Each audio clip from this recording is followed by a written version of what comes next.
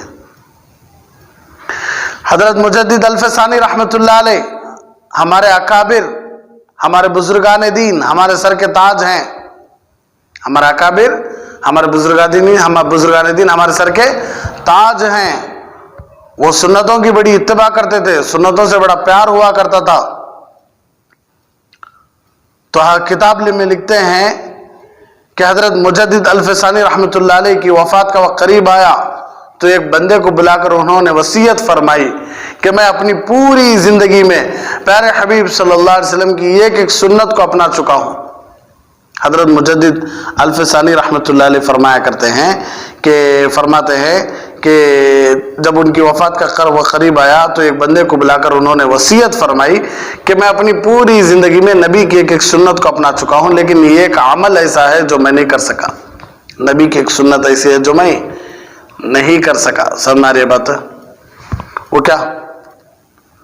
وہ یہ کہ ایک مرتبہ سیدنا حسین رضی اللہ تعالیٰ عنہ آئے تھے، وہ ابھی بچے تھے، پیارے نبی صلی اللہ علیہ وسلم نے انہیں گود میں لیا تو حضرت سیدنا امام حسین رضی اللہ تعالیٰ عنہ نے پیشاب کر دیا۔ ایک سنت مجھے ایسی نظر آئی جس پر میں عمل نہیں کر سکا، یعنی میرے گود میں کوئی میرا نواسا پیشاب نہیں کر سکا آج تک میرے گود میں، تو میں نے اپنی بیٹی کی شادی تو کر دی ہے، وصیت کر کے جا رہا ہوں اگر اللہ میری بیٹی کو بیٹا عطا کر دے تو اس بچے کو میری قبر پر لا کر پیشاب کرا دینا، اس بچے کو میری قبر پر لا کر پیشاب کرا دینا، حتیٰ کہ وہ بچہ کیا کر دے؟ میری قبر پر پیشاب کر دے، تو مجھے پیارے حبیب صلی اللہ علیہ وسلم کی اس سنت پر بھی عمل ہو رہا تھا۔ سبحان اللہ، کیسے تھے ہمارے اکابر! ایسے اکابر کو گستاخ رسول کہا جاتا ہے، نعوذ باللہ۔ ایسے بڑے بڑے علماء دین کو نبی کی سنتوں سے پیار نہیں، نبی کے گستاخ ہیں، نبی کا مذاق اڑانے والے ہیں، نبی کی ذات کی توہین کرنے والے، کیسے کیسے القاب دیے جاتے ہیں۔ دو کتنی اچھی بات کہ بچہ پیشاب کر دیا، حضرت امام حسین رضی اللہ تعالیٰ عنہ پیارے حبیب صلی اللہ علیہ وسلم کی گود میں پیشاب کر دیے، بیٹی کی شادی ہو گئی ہے لیکن بیٹا نہیں ہوا ہے اب تک، تو کیا بول کر جاری؟ جب میری بیٹی کو بیٹا ہو جائے، میں نانا بن جاؤں تو میرے نواسے کو لے کر آؤ، میری قبر کے اوپر بٹھاؤ۔ کب تک بٹھاؤ؟ یہاں تک کہ میرا نواسا میری قبر پر کیا کر دے؟ پیشاب کر دے، تاکہ مجھے سکون مل جائے کہ میری یہ سنت بھی ادا ہو گئی۔ ایسے سنت کو چاہنے والے تھے۔ ایک عالم تھے جو 10 لاکھ مرتبہ، کتنے مرتبہ؟ 10 لاکھ مرتبہ درود شریف پڑھ کر پیارے حبیب صلی اللہ علیہ وسلم کی خدمت میں ہدیہ اور تحفہ بھیجا کرتے تھے۔ کتنے مرتبہ بھائی؟ 10 لاکھ۔ ایک مرتبہ خواب میں ان کو پیارے حبیب صلی اللہ علیہ وسلم کی زیارت ہوئی، انہوں نے دیکھا کہ آپ صلی اللہ علیہ وسلم کا سینہ اطہر زخمی ہے، زخم کے نشان ہیں۔ انہوں نے پوچھا یا رسول اللہ صلی اللہ علیہ وسلم، آپ کے سینہ اطہر پر زخم کے نشان کیوں ہیں؟ کیا دشمنوں نے لگائے ہیں؟ کیا دشمن نے لگائے؟ اللہ کے نبی صلی اللہ علیہ وسلم نے فرمایا نہیں، کافر دشمن ہیں، ان سے کیا گلا؟ کافر دشمن ہیں، ان سے کیا گلا؟ یہ زخم کے نشان تو وہ ہیں جو میرے ماننے والے، میری امت کے نوجوان ہیں جو میری سنتوں کو ذبح کر رہے ہیں، اور جو میری امت کے نوجوان میری سنتوں کو چھوڑتے ہیں، میری امت کی بیٹیاں جب میری سنتوں کو چھوڑتے ہیں تو وہ زخم میرے سینے پر لگتا ہے۔ تم تو غیروں کی بات کرتے ہو، ہم نے اپنے بھی آزمائے، لوگ کانٹوں سے بچ نکلتے ہیں، ہم نے پھولوں سے زخم کھائے ہیں۔ سبحان اللہ۔ میری امت کے نوجوان جب کوئی کام سنت کے خلاف کرتے ہیں تو میرے سینے کے اوپر زخم لگتا ہے، تو تھوڑا سوچ کر دیکھو کہ اللہ کے نبی صلی اللہ علیہ وسلم کا زخم کتنا بڑھ گیا ہوگا۔ سنتوں کے خلاف کام، نبی صلی اللہ علیہ وسلم کے سینے پر زخم۔ اللہ ہم سب کو آخری سانس تک سنت کے خلاف کام کرنے سے ہماری حفاظت فرمائے۔ کیوں؟ سنت کے خلاف کام کرے، نبی کے سینے پر ہمارا بھی زخم لگ گیا تو پھر ہمیں امتی کہاں سے؟ ہم بھی طائف والے بن جاتی نا، ہم بھی شیب ابی طالب والے بن جاتی نا۔ کفار مشرکین یہود و نصارہ شیب ابی طالب میں کتنی تکلیف دی ہے، طائف میں کتنی تکلیف دی ہے، بدر میں کتنی تکلیف دی ہے، احد میں کتنی تکلیف دی ہے۔ تھوڑا سوچنے کی بات ہے کہ سنت کو چھوڑنے کی وجہ سے نبی کا سینہ زخمی ہے، تو ہم بھی نبی کی سنت کو چھوڑ دیا تو ہم بھی نبی کے سینے کو زخمی کریں، جس طرح طائف والے نبی کے اوپر کیا کرے تھے؟ پتھروں کی برسات کر کے نبی کو زخمی کرے تھے۔ طائف والے پتھر پھینک کر نبی کی جسم کو کیا کرے تھے؟ زخمی کرے تھے، تو اللہ کو غصہ آ گیا تھا، اللہ فرشتوں کو بھیج دیا تھا کہ کیا کرو، ان کو کچل کو رکھ ڈالو۔ کیوں؟ اس لیے کہ میرے محبوب کو تکلیف پہنچائے۔ جو ہمارے نبی صلی اللہ علیہ وسلم کو تکلیف پہنچاتا اسے اللہ بھی معاف نہیں کرتے۔ ہمارا نبی معاف کر دیا تو کون نہیں معاف کرتے؟ اللہ معاف نہیں کرتے۔ اللہ ہم سب کی حفاظت فرمائے۔ حیرت کی بات ہے کہ ایک بچہ ایک گھر کی ایک چھوٹی سی چیز بھی توڑ دیتا ہے تو ماں باپ کو غصہ آ جاتا۔ ایک بلب توڑ دیتا 10 روپے والا، ماں باپ کو غصہ آ جاتا۔ ایک 40 روپے والی پلیٹ توڑ دیتا، ماں باپ کو غصہ آ جاتا۔ لیکن وہی بچہ جو نبی کی لاکھوں کروڑوں انگنت روپیوں سے زیادہ قیمتی سنت ہے، جب وہ سنت کو توڑتا ہے تو ماں باپ کو غصہ نہیں آتا، بلکہ ماں باپ اسے شان سمجھتے۔ ایک چھوٹی سی چیز کے مقابلے میں ہمارے نبی کی سنت کو ترجیح دیے، چھوٹی سی چیز کو ترجیح دیا لے۔ نبی کی سنتیں ٹوٹتی، ماں باپ کیا بھی نہیں بولتے۔ گھر کی جو کوئی چیز ٹوٹ جاتی ہے تو ایرا آ جاتا ہے، غصہ آ جاتا ہے، ہاتھ اٹھ جاتا ہے۔ سمجھ لو کہ ہماری زندگیاں کہاں تک چلی گئی ہیں۔ شادی کا موقع دیکھتی نہیں ہے، ہر ایک کو منانے کی کوشش، چاچا کو مناؤ، پھپھو کو مناؤ، رشتہ داروں کو مناؤ، ان کو مناؤ، ان کو مناؤ، سب کرو، کون کون کیا کیا بول رہی سب کرو، نوشوں کو یہاں بٹھاؤ، آرس کو یہاں بٹھاؤ، آرس کو یہ کرو، نوشوں کو وہ کرو، کئی کو ارے ان کی بات نہیں مانے تو ان سب ناراض ہو جاتی۔ سب یہی کوشش کرتے ہیں کہ یہ ناراض ہو جاتی، وہ ناراض، کوئی یہ نہیں سوچتا کہ میں یہ کام کرنے سے میرا اللہ ناراض ہو گیا نا، میں ان کو کیسا منانا، میرے نبی ناراض ہو گئے، میرے نبی کو تکلیف پہنچی، میں ان کو کیسا کروں۔ تعجب کیا کہ تو غیر مسلم محنتیں کر کے بچوں کے ہاتھ میں قرآن ہٹا کے موبائل دے دیے، یہود نصارہ بچوں کے ہاتھ میں مسواک ہٹا کر کے سگریٹ دے دیے، بچوں کے لباسوں کو نبی کی سنت کے خلاف بنا کر جینس پینٹ اور ٹی شرٹ میں اتار دیے۔ افسوس کہ غلط کام پر چلنے والے اپنی محنت سے ہمارے بچوں میں غیر سنت کے خلاف کام اپنا دیے، لیکن ہمارے نبی کے سچے ہوتے ہوئے، ہمارے نبی کے سنتیں ہوتے ہوئے ہم وہ سنتوں کو لے کر ان کے بچوں تک نہیں لے جا سکے۔ انہوں جھوٹے ہو کر، انہوں دشمن ہو کر، انہوں نے نبی کی ذات کو تکلیف پہنچا کر، اللہ کا انکار کر کے اپنے طریقوں کو مسلمانوں کے بچے میں لا کر رکھ دیے۔ ایک مسلمان بچہ جو نبی کی سنت کے مطابق کھانا تھا، آج وہ اسٹیج سے آرام سے بیٹھ کر ماں باپ کے بے ادبی کرتے ہوئے نبی کی سنت کے خلاف کام کر کے کھاتا ہے۔ تو اتنی محنت انہوں کرے کہ ہمارے بچوں سے سنت کو ہٹا کر اپنے طریقوں کو لا کر چھوڑ دیا، حالانکہ غلط طریقہ تھا۔ کوشش تو یہ تھی کہ ہم ہمارے نبی کا صحیح طریقہ لے کر غیروں تک جاتے، ہمارے نبی کی سنتوں کو لے کر ہم غیروں تک جاتے، ہمارے نبی کے طریقے کو لے کر ہم غیروں تک جاتے اور ان کو بھی وہ سنتیں دیتے تو کتنا اچھا ہوتا۔ لیکن آج الٹا ہو گیا، جو دشمن ہیں انہیں اپنے کاموں کو پھیلا رہی، جو ہم اپنا سمجھ رہی، جن کو ہم ان کو اپنا سمجھتی اور ہم نہ ان کا سمجھتی، لیکن ہم ان کی سنتوں کو لے کر غیروں تک نہیں گئے۔ کوئی دیکھے جا کو سنت کی تبلیغ کرے ہو، سنت کیسا پھیلتی ہے قوم میں، کوشش کرے ہو۔ کوئی دیکھے اللہ ماشاء اللہ چند نیک لوگوں کے علاوہ، چند بزرگوں کے علاوہ۔ پیارے نبی صلی اللہ علیہ وسلم تہجد میں امت کے لیے روتے تھے۔ اگر انہوں نے کل قیامت کے دن پوچھ لیا کہ تم نے میرے آنسوں کی قدر کیوں نہ کی، میری سنت کا خیال کیوں نہ رکھا، تو ہم اس دن کیا جواب دیں گے؟ 20-25 سال رونے والے ہمارے نبی صلی اللہ علیہ وسلم پوچھ لیے کہ میری سنتوں کو کیوں لے کر نہیں پھرے، میری سنتوں کو کیوں نہیں پھیلائے، میری سنتوں پر کیوں نہیں عمل کرے، تو کیا جواب دیں گے ہم؟ لوگ اپنے اپنے چیزوں سے اپنا تعارف کرا رہی۔ امت کی شان تو یہ تھی کہ ہم نبی کی سنتوں سے ہمارے نبی کا تعارف کراتے کہ ہمارے نبی ایسے تھے۔ صحابہ ایس تو کرے، بیپار میں سچائی امانت داری۔ نجاشی بادشاہ کے سامنے کھڑے ہو کر نجاشی بادشاہ کہنے لگا کہ کون ہو تم، کون سا دین قبول کرے ہو؟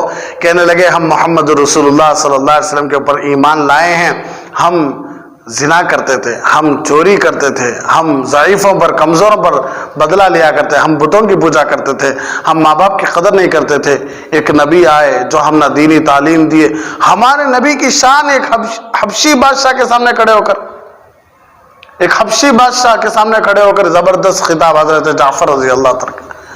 بیپار میں سچائی، امانت داری، انصاف دیکھ کر پوچھتے کہ کون آپ کی تربیت کرنے والے کون ہیں؟ تو کہتے ہیں کہ ہماری تربیت کرنے والے محمد رسول اللہ صلی اللہ علیہ وسلم ہیں۔ صحابہ یہی تو کرے کہ پوری دنیا میں نبی کے نام کو روشن کر کے چلے گئے، ہے کہ نہیں؟ اذان حضرت بلال حبشی رضی اللہ عنہ روشن کر کے چلے گئے، تراوی حضرت عمر رضی اللہ عنہ روشن کر کے چلے گئے، قرآن حضرت عثمان رضی اللہ عنہ، زکوٰۃ حضرت ابوبکر صدیق رضی اللہ عنہ، حضرت علی رضی اللہ عنہ، علم، ہر ایک صحابی اپنا ایک ٹیلنٹ، اپنا ایک ہنر امت میں بانٹ کر چلے گئے۔ کیوں؟ ان چیزوں کو دیکھ کر ہم محمد رسول اللہ صلی اللہ علیہ وسلم کو یاد کر سکیں۔ لیکن آج ہم نبی کی شان بڑھانے کے لیے کیا کر رہے ہیں؟ نبی کا نام بلند کرنے کے لیے کیا کر رہے ہیں؟ بس سوچنے کی بات ہے کہ ضروری تھا کہ ہم نبی کی سنتوں کو لے کر پوری دنیا میں پھرتے، ہم بھی نبی کی سنتوں پر عمل کرتے اور دنیا والوں کو بھی نبی کی سنتوں پر عمل کرنے کی کوشش کراتے۔ تو ضروری ہے کہ تھوڑا سوچ کر دیکھو، گھروں میں بیٹھ کر دیکھو کہ غیروں نے ان کے طریقوں کو مسلمان بچوں میں کیسا لا لیا، اور لیکن ہم مسلمان ہیں کہ ہم غیروں کے طریقوں کو اپنا کر خوش ہوتے ہیں۔ نبی کی سنتوں کو چھوڑنے کی وجہ سے تھوڑا بھی درد نہیں ہوتا، فکر نہیں ہوتی۔ تو ضروری تھا کہ ہم نبی کی سنتوں کو اپناتے اور پوری دنیا پھرتے نبی کی سنتوں کو لے کر۔ اس لیے اللہ سے دعا کریں کہ اللہ ہمارے ہر کام کو نبی کی سنتوں کے مطابق کرنے کی توفیق عطا فرمائے، ہمارے ہر عمل کو نبی کی سنتوں کے مطابق سجانے کی توفیق عطا فرمائے، اپنے من کو اللہ کی معرفت سے سجائے، اور قیامت کے دن اللہ ہم سب کو، جب ہم اللہ کے سامنے کھڑے ہو سکے تو ہم سب کو نبی کے چہرے میں، نبی کی مشابہت میں دیکھ کر اللہ ہم سب کو جنت بھی نصیب فرمائے۔ تیرے محبوب کی یا رب شباہت لے کے آیا ہوں۔ کل قیامت کے دن جب ہم اللہ کے سامنے کھڑیں گے تو ہم یہ بول سکتے ہیں کہ اللہ تیرے محبوب کی یا رب شباہت لے کے آیا ہوں، حقیقت اس کو تو کر دے، میں صورت لے کے آیا ہوں۔ اے اللہ تیرے نبی کی صورت تو لے کر آیا ہوں۔ ارے بسر میں نبی کی صورت تو لے کر آیا، مطلب کیا؟ نبی کی کاپی مار کے آیا ہوں۔ اللہ کسی بھی طرح کیا کروں، مجھے جنت جگہ دے۔ تو اس لیے یہی کوشش کرتے رہیں، نبی کی سنتوں کو اپنانے کی کوشش کرتے رہیں۔ ایک عمل یہ بھی ہے کہ نبی کی سنتوں پر عمل ہوگا تو انشاءاللہ کیا ہوگا؟ جنت میں نبی کی معیت ملے گی۔ بھائی من احب سنتی فقد احبنی ومن احبنی کان معی فی الجنہ، جو میری سنت سے پیار کرتا ہے وہ مجھ سے پیار کرتا ہے، اور جو مجھ سے پیار کرتا ہے وہ جنت میں میرے ساتھ ہوگا۔ اللہ ہم سب کو آخری سانس تک سنتوں پر عمل کرنے کی توفیق عطا فرمائے. آمین. وآخر دعوانا ان الحمدللہ رب العالمین. بڑا سنگم ہے یہ علم اور انوار نبوت کا، یہاں سے فیض ملتا ہے شریعت کا، طریقت کا.